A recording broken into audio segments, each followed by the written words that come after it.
Assalamualaikum warahmatullahi wabarakatuh. Selamat pagi menjelaskan teman-teman, Bapak dan Ibu yang terhormat. Pada kesempatan ini saya akan sharing ya pengalaman saya, pengetahuan saya karena banyak sekali yang minta dibuatkan tentang tutorial. Beberapa teman-teman yang bertanya kepada saya, terutama bertanya tentang workshop ya, workshop untuk pemula ada atau tidak. Ya, saat ini sedang pandemi, jadi kita tidak bisa mengadakan tatap muka. Sementara kalau workshop itu dia harus ada di dalam kelas. Kalau tidak di dalam kelas, seperti inilah namanya, webinar atau tutorial. Karena belum bisa mengadakan workshop di dalam kelas, mungkin nanti adalah di bulan Januari. Atau yang pasti nanti kalau sudah anak sekolah masuk dan kita sudah vaksin, maka akan ada tutorial untuk pemula yaitu trading as a business. Mungkin trading as a business nanti saya akan bagi dua. Dan kurikulumnya sudah agak berubah. Karena ada penambahan, karena bot juga bertambah. Mungkin bot akan dikurangin tapi lebih fokus ke tentang tradingnya sendiri. Pada kesempatan ini saya akan sharing basic tentang trading foundation. Jadi dasar-dasar trading. Memang trading itu Bapak dan Ibu banyak yang tidak suka membaca buku, tidak suka prosesnya, tapi suka hasilnya langsung mau profit. Itu tidak bisa. Proses cari duit di market itu susah. Ya, jadi Bapak dan Ibu harus benar-benar punya fondasi yang kuat sebagai trader, harus punya prinsip-prinsip yang jelas, sistem trading. Nanti akan saya jelaskan. Ada dari buku yang saya baca, dari yang saya pengalaman saya. Walaupun nanti di setiap buku itu tergantung penulisnya, tapi prinsipnya sama Bapak dan Ibu. Ada yang 4, 5, dan 6, tapi saya kumpulkan dan saya reverse ke beberapa buku.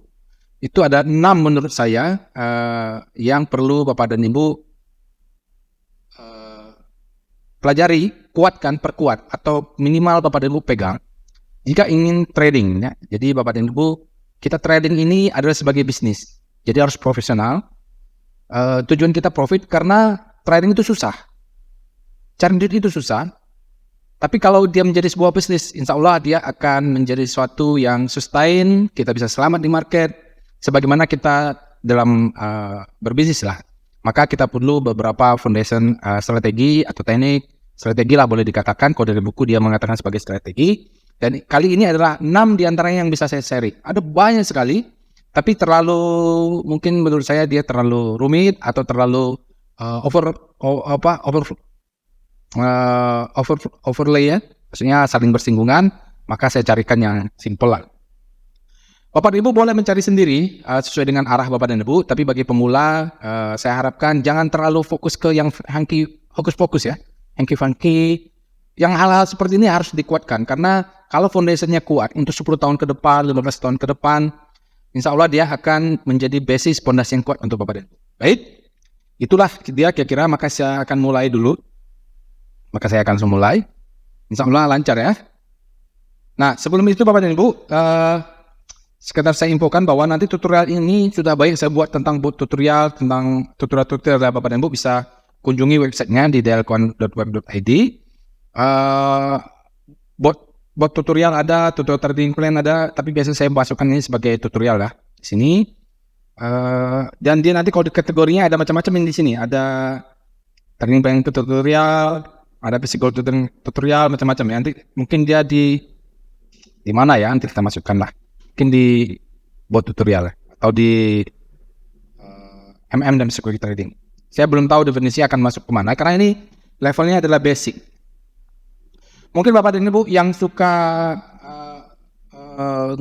yang holy grail, suka yang langsung, ini tidak menarik karena dia bicara tentang basic sekali, tentang prinsip-prinsip tentang trading. Oke, nanti silakan cek di dlcon.web.id untuk tutorial lainnya. Maka kita lanjut saja. Nah, di dalam trading, baik di dalam bisnis ya, Bapak, kalau kita lihat apapun namanya, terpaksa kita berbagi menjadi 2 hal di dalam trading itu, di dalam ini ya. Bahasanya berbeda. Kalau menurut Wyckoff dia mengatakan adalah weak hand, ada yang bilang strong hand, ada yang bilang profesional, ada yang bilang amatir, ada yang bilang bandar, ada yang bilang institusional, ada yang bilang retail, ya, ada yang bilang macam-macam ya. Pada intinya sama seperti apapun profesi. Kalau kita olahragawan, ada olahragawan pro, ada yang amatir. Petinju, ada petinju pro, ada yang amatir. Pemain sepak bola, ada yang pro, ada yang amatir. Nah, kalau dia sebagai profesi dan fokus, memang itu dia misalnya trading as bisnis, maka kita tidak bisa amatir. Kita harus pro. Nah, jadi situ makanya saya ambillah bagi dua bahwa ada yang amatir, ada yang pro. Ya, saya tidak bedakan adalah retail, adalah institution, tidak. Bisa saja dia retail tapi perilakunya sudah pro, sudah berpengalaman, sudah layaknya dia trader yang profesional lah. Jadi ada juga yang amatiran, baru-baru mungkin atau sudah bertahun-tahun tapi tidak berkembang-kembang. Itu aja terus dia prinsip tidak berkembang. Nah, saya bagi dua adalah amatir dan pro. Nah, umumnya kalau kita bisa pisahkan dua begitu, ada amatir trading strategi, kita mungkin kategorikan ciri-cirinya. Nanti ada yang pro, ya ada profesional. Bagaimana mungkin dia institusional atau kalau dalam weak hand, strong hand, dia mungkin retail tapi dia sudah pro. Nah, untuk amatir itu memang kita boleh dikatakan retail lah seluruhnya atau pemula atau segala macam. Kalau di buku dia mengatakan amatir, kita mereferensi ke buku saja. Biasanya banyak amatir yang sangat lemah fondasi dalam tradingnya. Contohnya pertama lihat pasar saham, ada postingan atau pom-pom, jadi trading. Buka account, cita-cita awalnya menjadi trader ya. Buka akun, cita-cita ingin menjadi trader. Karena kelihatan trader ini cepat sekali dia ya. Cepat sekali, satu hari bisa 5%, satu hari auto reject kanan bisa 30%. Wah, asing menjadi trader ya. Tetapi apa daya, tiba-tiba menjadi investor. Alias nyangkut.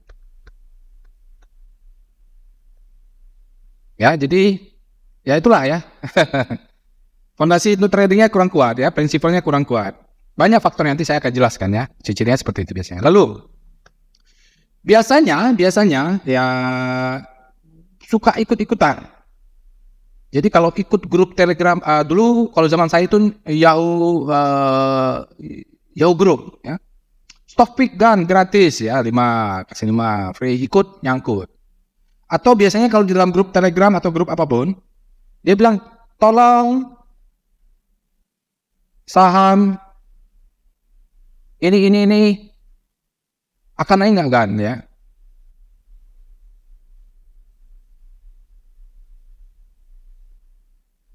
Biasanya begini nih aromanya. Mohon analisisnya. Jadi bisa gitu. Masuk grup banyak sekali ya, masuk grup banyak sekali. Di sini jual, di sana beli, bingung. Jadi biasanya suka berburu stock pick hunter gratisan, follower atau guru saham ya, dia follower guru saham. Nah, sementara guru sahamnya belum tentu trading.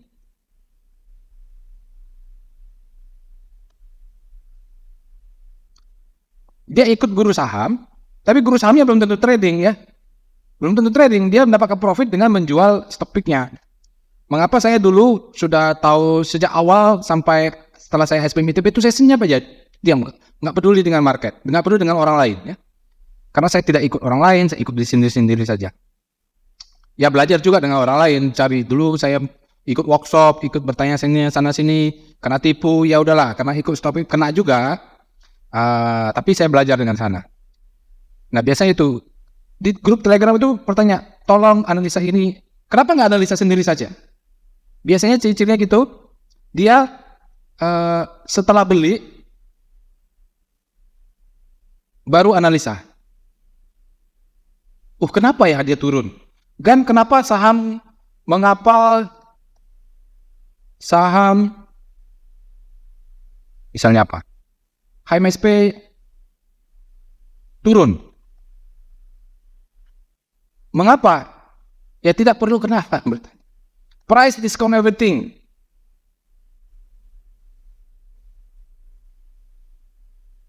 Ini prinsipalnya ya, kalau ini foundationnya ya. Volume validate.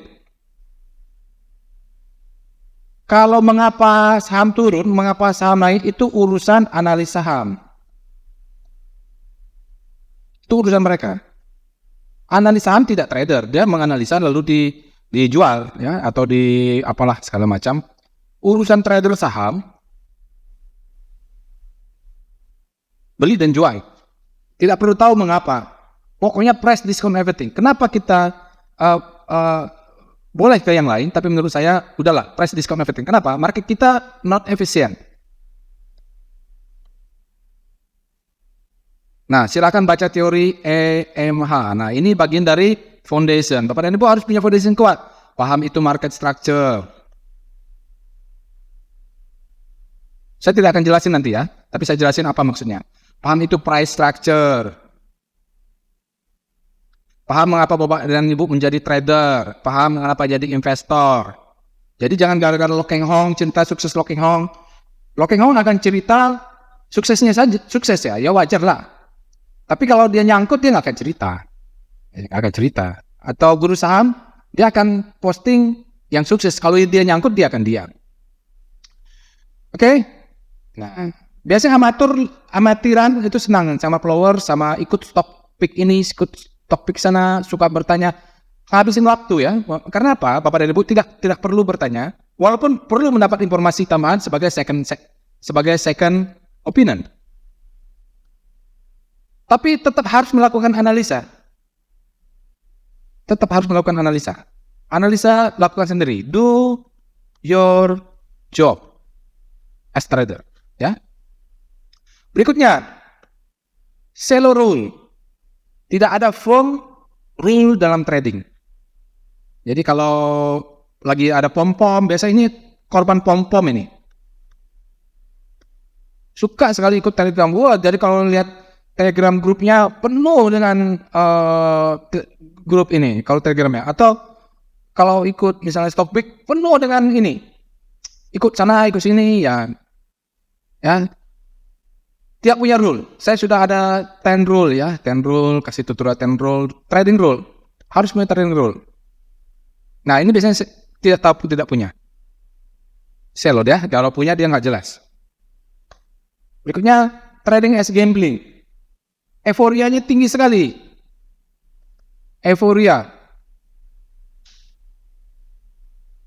Ya, jadi kalau lagi ramai ikut ya, masuk, ramai pom masuk. Padahal trading itu kalau dibilang haram bisa jadi. Tapi kalau kita bilang sebagai bisnis bisa jadi halal. Bagaimana trading perdagangan biasa. Nah, kenapa bisa gambling? Karena karena tidak punya fondasi yang kuat tadi ya, karena tidak punya trading plan. Jadi gambling lah, masuk, beli, mudah-mudahan naik. Padahal dalam trading untuk mencegah dia gambling, karena dulu saya waktu di tingkat 1 mata kuliah salah satunya ngambil kejurusan matematika di ITB. Ada mata kuliah yang saya sukai adalah namanya statistika. Di sini ada topiknya namanya peluang. Dari sekian banyak mata kuliah yang saya sukai inilah. Nah, di dalam peluang ini ada namanya probabilistik. Nah, untuk mencegah dengan gambling, maka kita harus menganalisa secara data dan mengacu pada probabilistik. Jadi saham naik, saham turun itu adalah bisa dijelaskan dengan teori probabilitas. Tidak ada yang pasti. Kalau saham akan naik atau turun itu hanya 2 yang tahu. Pertama Tuhan. Kedua bandarnya. Sisanya hanya probabilistik yang bisa kita lihat. Kenapa? Karena harga saham itu bergerak berdasarkan yang trading itu adalah manusia. Belum 100% robot. Nah, manusia dia punya habit. Karena dia punya habit, kejadian akan berulang. Kalau baca buku Anna Cowling, walaupun bukan dia, ada quote di sana namanya "Nothing new under the sun." Bahasa kunonya lupa saya, itu baca saja. Tidak ada yang baru di bawah sinar matahari. Nothing new, tidak ada yang baru in market. Maka dia akan berulang, ada siklus, Bapak dan Ibu ya. Jadi akan ada rotasi, akan ada begitu-begitu saja lah. Maka tesis saya dulu adalah sector rotation di ITB itu sector rotation di pasar saham. Ini adalah tesis saya. Nah, jadi pertama harus punya fondasi yang kuat. Nah, amatir biasanya dia tidak kuat ya. Ini biasanya amatir. Ada banyak Bapak dan Ibu. Kalau diikutin ini, saya tidak ingin membahas ini, tapi kita ingin meletakkan posisi yang mana, bahwa maka kita akan tahu apa yang perlu kita kuatin. Nah, untuk pro, biasanya dia, kalau Bapak dan Ibu, lihat, profesional adalah trader yang biasanya punya strategi dan bahkan punya multiple minor strategi. Ya, dia kalau market gini, plan your trade. And ini udah biasa ya. And trade your plan. Nah, untuk minor strategi, change your plan if change. Nah, banyak orang bang, oke, ikut semboyan, plan your trade, tapi ketika market berubah, dia tidak punya minor strateginya, antisipasinya. Padahal dalam trading eksklusif itu kita bahkan the worst strategi. Kita harus siap dengan worst strategi. Misalnya market crash, market apa. Nah, setiap trading kita harus punya multiple minor strategi, termasuk saya. Saya kalau dilihat dalam trading plan saya itu penuh ya, jika market naik, turun, jika ini, semua sudah banyak. Bahkan stop loss saya minimum 5. Proteksinya adalah 5 lapis. Jika turun, stop loss, turun lagi, stop loss, turun, ada 5 buat. Kalau dalam workshop saya jelaskan ini. Nah, kita walaupun bukan institusi, bukan fund manager, tapi kita perlu punya prinsip-prinsip seperti ini. Ini contohnya. Jadi bilang, Pak ngomong aja nih minor strategi. Contohnya apa ya? Tadi lah, stop loss yang berlapis. Ya. Nah, walaupun kita bukan fund manager, tapi kita sebagai retail trader bisa bersifat pro. Sikapnya yang pro. Ya, sikap kapital boleh kalah, nggak miliaran, boleh nggak apa-apa. Tapi sikapnya kita pelajarin, foundationnya, etiknya, prinsipnya, kita harus punya multiple minor strategi. Nanti saya akan ini dijelaskan di workshop. Detail ya, kalau di sini ya nggak akan siap lah.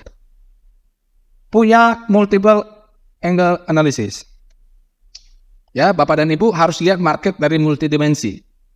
Market itu harus lihat dari multidimensi. Walaupun ada prinsip-prinsip khusus ya. Jadi misalnya Bapak dan Ibu lihat, boleh salah satunya dari time frame. Baru ya time frame ada weekly, ada daily, macam-macam ya. Kedua dari siklus.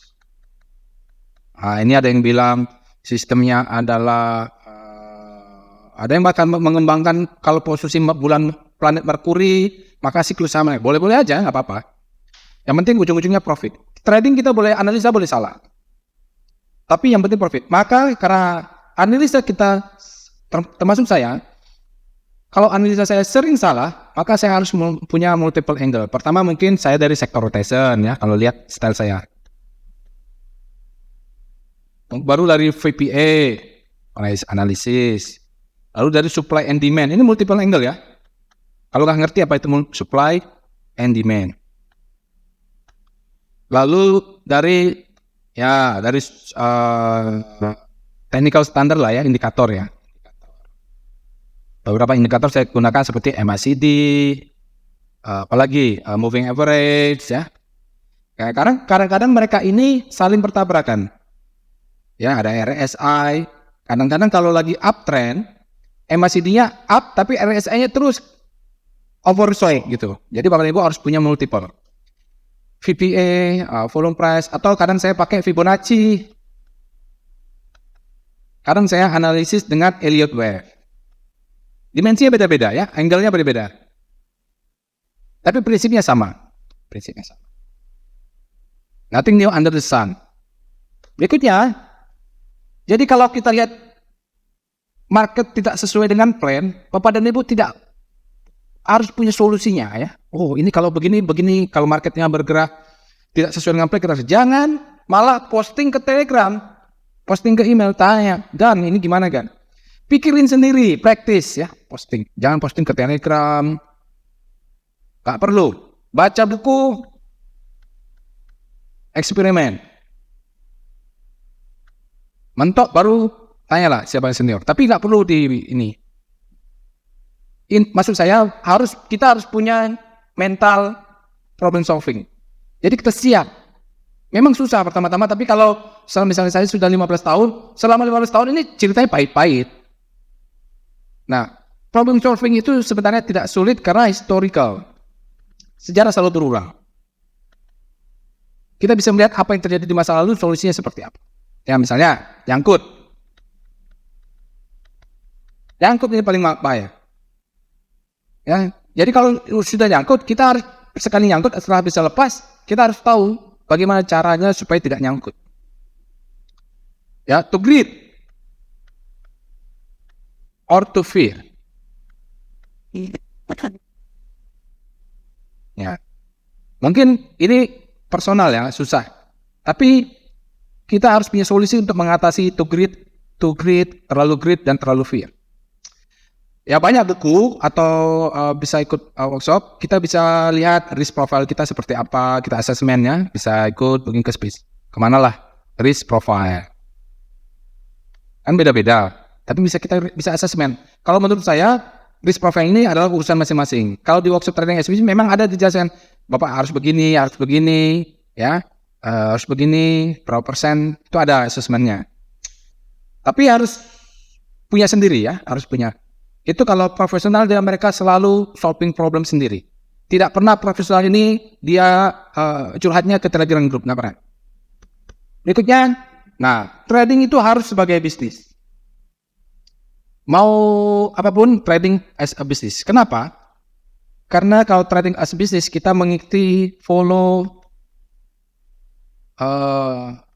bisnis, guidance, prinsip-prinsip di dalam bisnis. Apakah bisnis etik, bisnis strategi, macam-macam bisnis guidance ya. Nah, dalam trading as business juga ada business plan. Nanti saya jelasin untuk dia termasuk salah satu dari 6 ini ya, business plan atau disebut dengan trading plan. Ya, jadi itu sajalah. Nanti Bapak dan Ibu kalau ikut workshop trading as a business akan lebih detail. Nah, kita next. Apakah yang ke-6? Sekarang kita akan masuk yang ke-6. 6 foundationnya ya, 6. Oke. Dari 6, maka pertama yang harus Bapak dan Ibu kuasai adalah foundation dari prinsip-prinsip dalam trading. Silakan baca buku. Ya, baca buku sebanyak-banyaknya. Prinsipnya adalah trader is a reader. Jadi kemarin ada yang bertanya tentang evol, lalu dia mengatakan, Pak, saya sudah baca buku, tapi tidak paham. Nah, pertama, saya tidak tahu apakah benar dibaca atau tidak. Taruhlah dibaca. Memang baca buku tidak bisa sekali, ya.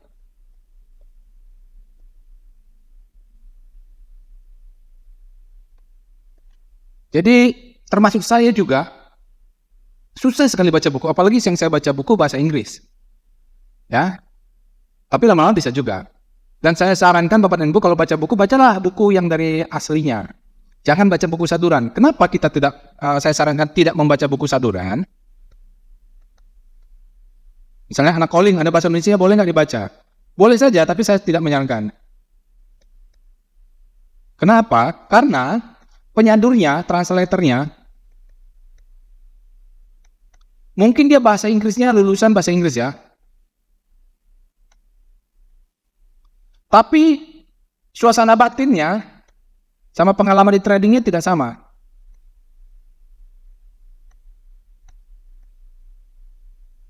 Beberapa kali saya baca translatean buku Cina itu pusing ya, ini nggak cocok ya. Maksudnya kalau baca buku originalnya, oh begini, ternyata oleh translatornya itu letter like, berdasarkan letter. Kedua, Bapak dan Ibu bisa cari source lain, bisa YouTube, bisa ikut workshop ya. Saya juga ikut workshop ya, saya ikut workshop kemana-mana lah, bayar sampai ada kesempatan Alexander Helder datang ke Jakarta, saya ikut juga, mahal. Kawan saya itu sampai dia fundamentalis garis keras pokoknya, sampai siapa itu inilah pakarnya corporate finance, orang India di Amerika itu lupa ya, itu dia datang ke Jakarta, dia ikut, bayar mahal. Nah, untuk ilmu jangan pelit, siapa saja lah cari ya, ternyata dapat ilmu. Baca buku, kalau saya sih masih baca buku, kalau ada kesempatan ikut. Oke, nah Bapak dan Ibu harus juga tahu market itu, pasar saham lah ya, itu adalah ideologinya bukan keadilan sosial. Ideologi pasar saham itu bukan keadilan sosial, bukan Pancasila. Ideologi pasar saham itu adalah profit. Nah, pasar saham itu bahasa Inggrisnya boleh dikatakan capital market. Salah satunya dia termasuk jenis capital market. Karena dia capital market, orang-orang yang trading di dalamnya disebut kapitalis. Karena pasar modal ya. Kapitalis ini adalah urusannya individualis. Maka dalam trading adalah seperti kita berbuat baik, berbuat jahat, dosa dituntut masing-masing. Ya, urusan masing-masing.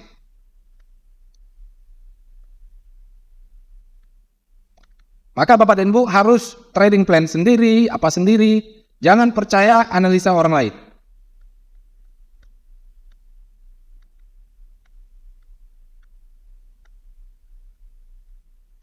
Kalau Bapak dan Ibu ya ikut pom-pom, ikut stock picking, macam-macam ya, tanpa analisa sendiri, nanti kalau ikut bulat-bulat kayak amatiran, kalau ternyata disuruh beli, kita beli, buy, lalu turun, lalu kita komplain kan, ini kenapa Pak sudah beli turun?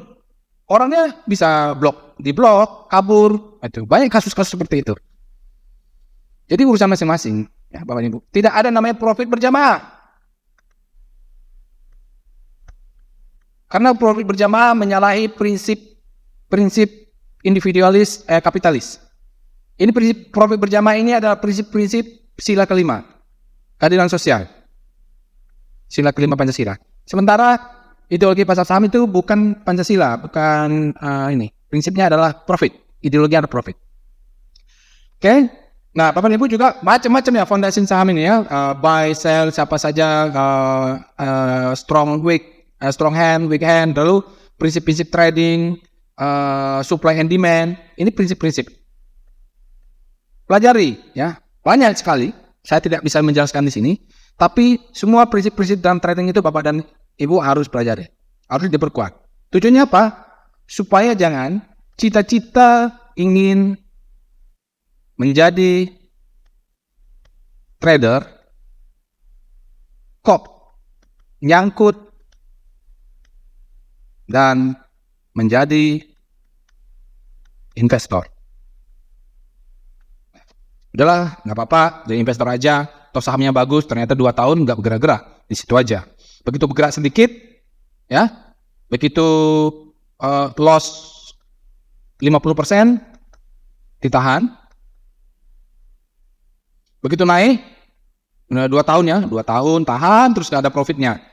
Ya, investor sahamnya bagus, begitu naik, profit 0,1% atau 1%, jual.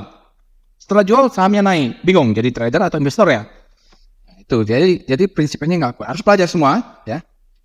Berikutnya biar tidak terlalu berlama-lama. Intinya Bapak dan Ibu belajarlah, tergantung Bapak dan Ibu mazhabnya mau apa. Apakah mau jadi swing trader, day trader, ya, long trader, lalu bandarmologi, tape trader, tape reading, atau VPA. Saya kebetulan VPA. Ada yang menguatan di macam-macam ya. Prinsip-prinsip tradingnya, ya. Lalu yang kedua, ini adalah dimensi pertama. Ini adalah dimensi pertama. Prinsip-prinsip dalam trading fondasinya harus kuat. Yang kedua, ketiga, dan keempat, 2, 3, dan 4, 1, 2, 3, dan 4 ya. 3 berikutnya disebut dengan tripod. Jadi dia posisinya sejajar, walaupun dalam beberapa buku ada porsinya ya, posisinya. Kita lihat. Yang berikutnya kita kenal dengan nama berikutnya kita kenal dengan tripod of trading success ya. Jadi tripod itu kalau kita foto ada kaki tiganya, dia posisinya sejajar ya, sama kuat. Walaupun nanti proporsinya berbeda ya, lebih dalam dia proporsinya berbeda. Tapi tiga-tiga tidak boleh hilang, tidak boleh kurang satu. Ketiga itu adalah mana musuh? Bapak dan Ibu harus punya winning system atau high quality technical analysis. Apakah Bapak dan Ibu punya trading system? Kalau saya kebetulan sekarang dibantu oleh robot ya, itu salah satu yang saya miliki. Botchat, saya mengembangkan namanya. Jadi saya itu geofisika. Ini saya dulu kuliahnya ya di ITB, jurusan geofisika. Kerjaan sehari-hari saya itu sebagai seismic interpreter. Ini kerjaan saya sehari-hari. Lalu saya juga di sini adalah reservoir geofisika ya, reservoir. Kalau nggak ngerti ya, terima aja dulu. Kerjaan saya adalah subsurface big data, subsurface modeling, atau bolehlah big data. Nah, saya waktu itu mau ngambil doktoral. S3, saya ambil itu namanya machine learning. Saya biasa bermain dengan machine learning, waktu S1 juga. Lalu saya kembangkan waktu tahun 2012 mulai, di bawah 2015 lah, namanya deep key learning. Sampai sekarang masih berkembang. Tapi gunanya deep key learning ini adalah untuk big data analysis, untuk reservoir characterization, untuk cari minyak lah, bahasanya gitu lah, cari minyak di bawah bumi. Nah, berkembang, lalu teknologi ini saya buat menjadi robot. Ya, tahun mulai SBM ITB itu 2017, saya masuk sekolah SBM ITB. Nah, saya kembangkan untuk pasar saham karena time series data saham itu sama dengan time series seismic. Data seismic, sama-sama big data. Sama-sama. Nah, maka jadilah namanya DL, Deep Learning Quant. Dulu saya cita-cita membuat quantitative bot. Nah, ini saya punyai. Dan Bapak Ibu harus punya sendiri. Kalau enggak, sewa aja dengan lain. Banyak ya, bahwa ada yang jualan sistem dulu, TB3 atau apalah. Ada yang simple seperti MACD. Dulu saya pakai MACD. Golden Cross beli,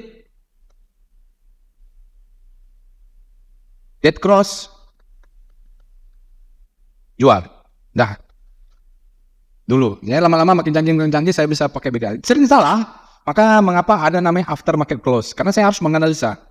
Saya tidak percaya dengan robot saya, tapi saya percaya bahwa dia membantu saya nanti. Itu yang pertama, Bapak dan Ibu harus punya dimensi yang pertama, harus punya technical analysis. Karena trader itu mengacunya technical analysis. Kalau fundamentalis garis keras, mereka mungkin tidak terlalu penting. Winning system ya, jadi ada nanti di sini harus Bapak dan Ibu uji. Apa yang disebut dengan winning system? Dia ada namanya win rate ratio. Saya jelaskan di workshop trading as a business ya. Ada win rate ratio-nya bagus. Oke, yang kedua dari tripod ini adalah solid risk management. Risk managing nomor 1. Dalam bisnis, ya, dalam bisnis. risk management number one. Oke.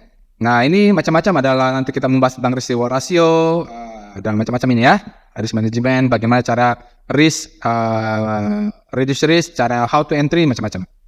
Nanti saya kalau ini juga diajarkan di trading as a business workshop. Oke, tripod yang ketiga adalah trading psikologi. Nah, trading psikologi dia sebut tripod, walaupun nanti proporsionalnya berbeda ya tergantung penulis buku. Dia sebut tripod. Nanti saya akan jelasin lebih lanjut. Nah, tiga ini posisinya sama. Tidak boleh satu tidak ada. Bapak dan Ibu punya bayar mahal, ya. Tapi punya rekomendasi untuk risk management, tapi psikologinya tidak bisa. Berarti tidak tripod, berarti cuma dua saja. Atau kalau tidak deep, dia cuma gini, artinya ambruk, tidak seimbang. Maksud saya, dia bersendiri. Kalau dia masih ada, kita bisa akalin, lama-lama jadi seimbang, proses ya. Tapi kalau dia tidak ada, tidak bisa. Nah, untuk tripod of success ini juga saya bahas di dalam workshop. Tapi, baiklah, sekarang ini saya akan share detail, lebih sedikit detail. Kenapa disebut kita harus punya tiganya? Apa yang terjadi kalau hanya dua dan tidak lengkap? Jadi 1, 2, 3, 4. Nah, kita lihat betapa irisan ketiganya menjadi kunci, menjadi tripod ya. Dia basis, dia harus Bapak dan Ibu kuasai sebagai trader. Nah, kita masuk tripod of trading success. Tadi kita bisa lihat 3 adalah technical analysis atau winning trading system ya. Bapak dan Ibu bisa bikin sendiri, seperti saya bikin sendiri, ngembangin sendiri. Kalau tidak bisa, ya carilah banyak ya, daripada menghabiskan waktu pusing. Tentu tidak ada yang makan siang gratis.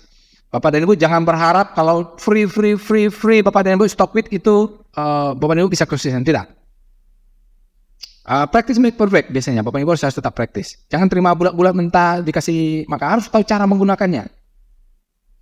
Cara membacanya dan cara menganalisanya. Oke? Nah, kita lihat. Dari ketiga itu, yang pertama disebut dengan winning trading system. Lalu yang kedua disebut dengan solid risk management. Ini kaki yang kedua, ya pot yang kedua. Yang ketiga adalah deep trading psychology. Nah, ketiga ini disebut dengan tripod. Artinya dia harus punya, ya, harus punya. Bagaimana dia harus punya? Nanti tinggal Bapak dan Ibu mau menguat kemana ya. Jadi ada beberapa buku yang menyarankan prosentasenya. Tapi tidak boleh tidak ada. Nah, jika misalnya contohnya, jika Bapak dan Ibu asik aja ya gonta-ganti trading sistemnya, jadi ada yang Banda bilang, anak kecil saja bisa trading pakai ini. Ya mungkin juga dia canggih, tapi Bapak dan Ibu cuma punya ini. Dan mungkin Bapak dan Ibu bisa bayar guru saham atau langganan mungkin ada konsultan yang bisa memberikan risknya juga. Oke, Bapak dan Ibu punya ini dan punya ini. Nah, jika hanya ada winning trading system dan hanya punya solid risk management, maka Bapak dan Ibu susah untuk disiplin. Ya, kadang-kadang alertnya sudah bagus, rekomendasi sahamnya sudah bagus, risk reward ratio sudah hitung, jumlah lotnya sudah dikasih, tapi tangannya gatal. Naik, jual atau enggak, beli, kejar harga, tangannya gatal, tidak disiplin. Ya, jika hanya dua, bagaimana kalau Bapak dan Ibu belajar risk management dan punya trading psikologi yang bagus? Tanpa trading system susah. Taruhlah belajar fundamentalis garis keras, oke, sahamnya bagus, sudah. Tapi mau entry-nya timing yang tidak tepat, ya, tidak punya technical yang canggih.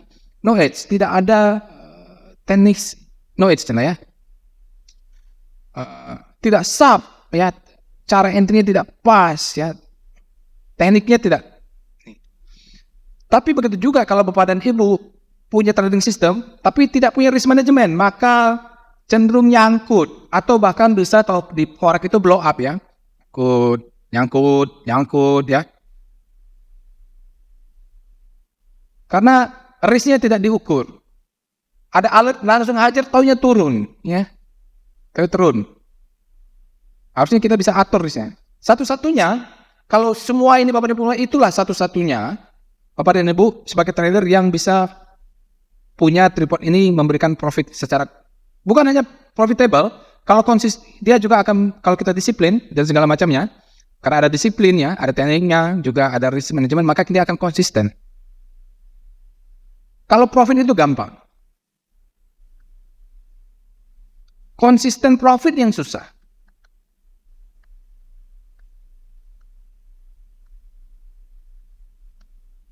Ya, kalau sekarang kan IHSG setelah dia corona bulan Desember, November itu dia lagi naik.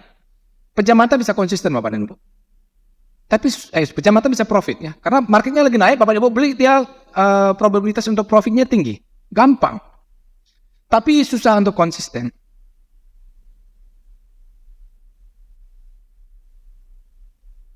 Nah, ini yang dimaksud dengan tribute trading house business ya, Bapak dan Ibu. Ini adalah dimensi kedua, dimensi ketiga, dan dimensi keempat. Kita ada number 2 lagi. Oke? Nah, nanti kalau ikut workshop, insya Allah lebih jelas.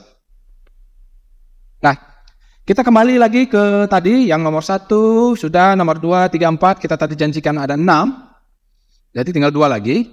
1, 2, 3, 4. Yang kelima adalah operational logic. Kalau Bapak dan Ibu tidak gambler, maka kita akan punya sistematika terstruktur. Ya, misalnya if price sekian, ini termasuk rule, ya, yang masih termasuk rule, trading rule, termasuk juga ini rule. Kenapa? Karena trading is business. Semua itu harus logik Bapak dan Ibu, bisa dijelaskan ya. Nothing new under the sun. Tidak ada magic ya, tidak ada klinik di pasar saham. Semuanya bisa dijelaskan secara logik. Mengapa? Mengapa? Ya. Nah, mengapa? Ya. Salah satunya operational logic adalah mengapa saya menggunakan teknologi. Salah satu yang saya gunakan, saya cari broker yang bisa punya automatic buy. Ujung-ujungnya ini akan naik ke atas dimensi ke-6. Yaitu, kalau dalam bisnis kita sebut dengan business plan, di dalam trading kita sebut dengan trading plan. Di dalam trading plan, kalau Bapak dan Ibu punya saya itu ada if price higher than sekian, if price sekian, nah itu adalah operation logic untuk mensupport trading plan. Trading plan, balik lagi, plan your trade, trade your plan, change your plan, if you market change. Nah, trading plan. Ini ada tutorialnya saya ajarkan dalam workshop. Juga di website ada tutorial trading plan. Nah, inilah yang bisa saya sharing Bapak dan Ibu adalah basic ya, untuk kelas basic. Biasa ini Bapak dan Ibu yang suka pom-pom itu, yang ngejar-ngejar pom-pom itu nggak suka yang bicara-bicara begini. Padahal ini foundation yang harus Bapak Ibu kuasai, harus dipelajarin ilmunya, harus praktik make perfect. Tapi lebih senang kalau lihat sinyal ya, atau rekomendasi atau stock pick lah ya. Kalau yang amatur suka, tapi kalau yang mau profesional dia sudah kuat di fondasi 6 ini. 6 ini dia kuat. Nah, silakan dipelajari sendiri, Bapak dan Ibu, cari buku, bertanya, cari guru, nonton di YouTube, ya apa itu trading plan, bagaimana operation logic dalam trading ya untuk mendukung trading plan, report ini, trading system solid. Kalau tidak bisa, kalau bisa bikin sendiri Bapak dan Ibu, kalau nggak bisa ya cari di mana yang bisa memberikan trading system banyak. Saya tidak bisa sebut mereknya. Belajar trading psikologi, cari guru, baca buku ya, baru perkuatlah basic-basic trading dalam ini. Biar nggak salah kaprah, biar nggak salah ke bawah dengar kita kalau yang paling bawah ini adalah, oh lihat, oh dia suksesnya katanya screenshot portofolionya hijau semua. Nah, kita pikir kita ingin ikut. Nanti di sana ganti lagi kita ingin ikut. Ya Bapak Ibu harus kuat. Kalau saya sih kebetulan mazhab saya itu Wyckoff Nian ya, Wyckoff Nian. Saya mengandung mazhab Wyckoff. Saya juga Darvasian ya, tidak murni VPA, ya campur-campur sudah, tapi jelas mazhab saya dalam trading itu jelas. Oke, saya rasa sekian, sudah 6 saya sharing, mudah-mudahan tidak membosankan Bapak dan Ibu. Saya akan hanya sebagai pandaluan saja, Bapak dan Ibu harus latihan sendiri. Carilah yang lebih detail, atau nanti kalau workshop saya bisa jelasin lebih detail. Oke, sekian saja Bapak dan Ibu, mohon maaf jika ada kesalahan. Semoga apa yang saya sampaikan ini bermanfaat. Jangan menyerah kalau dalam trading Bapak dan Ibu, kalau bisa prinsipnya adalah trading eksplisit tidak boleh nyangkut. Itu yang bisa saya pesankan. Bahkan saya pernah diundang di acara TV itu, berita satu TV. Pesan saya cuma jangan nyangkut, itu saja. Itu saja. Yang lain ada bilang, wah ini Merkurius, ini saya enggak. Jangan nyangkut, udah itu aja. Ya. Oke, mohon maaf Bapak dan Ibu, itu saya ingin bisa sampaikan. Bertemu kembali insya Allah kalau ada waktu ya, saya akan sharing. Kalau enggak, ya kalau tidak ada ini Bapak dan Ibu baca bukulah sendiri. Assalamualaikum warahmatullahi wabarakatuh.